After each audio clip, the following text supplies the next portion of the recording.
Crisis in Tourism by Ana Marie Pamintuan, The Philippine Star. Background of the study: the kidnapping and beheading of tourists as well as terrorist threat in what used to be considered safe travel destination like Bohol are taking their toll on the industry. Prospective travelers in fact have been expressing concern since last year about security issues in the Philippines amid that brutal conduct of the drug war.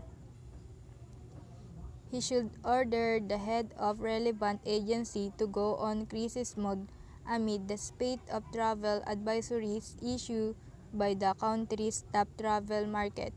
Recently, South Korea joined Australia, Europe, Japan, New Zealand, the UK, and the United States in issuing a travel advisory with the Korean alert focus on Bohol.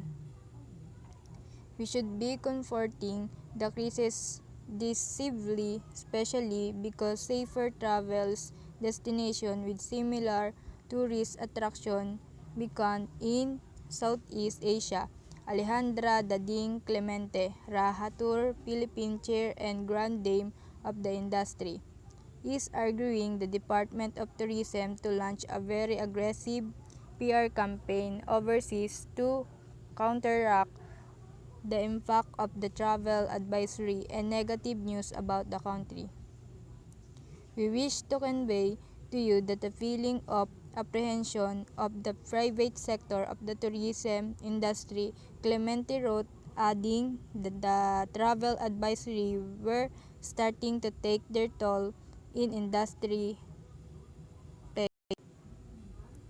Statement of the problem.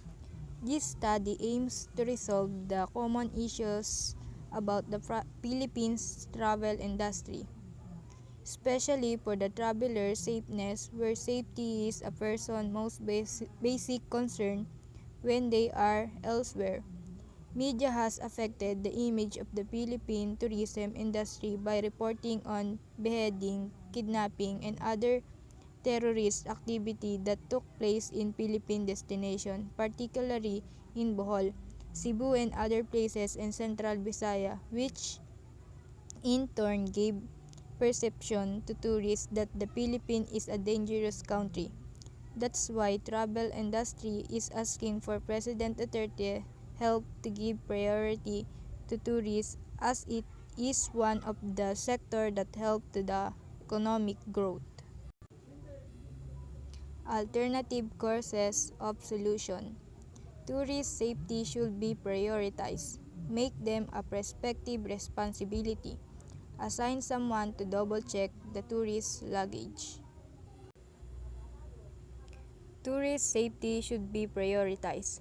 The person's most important concern is tourist safety, so that there are no problems to see and also the tourists believe that they are safe and secured.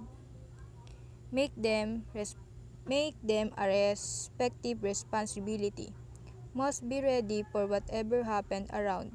Make sure that when there is a problem, it should be resolved immediately so as to avoid trouble. Assign someone to double check the tourist luggage. Double check all baggage and also check the people entering or exiting so as to avoid people who are suspicious. Recommendation. The safetiness of tourists also depend on their caution of their baggage. If something is suspicious, avoid those people around. Then right away through calling the authorities immediately to have a security check of the personnel.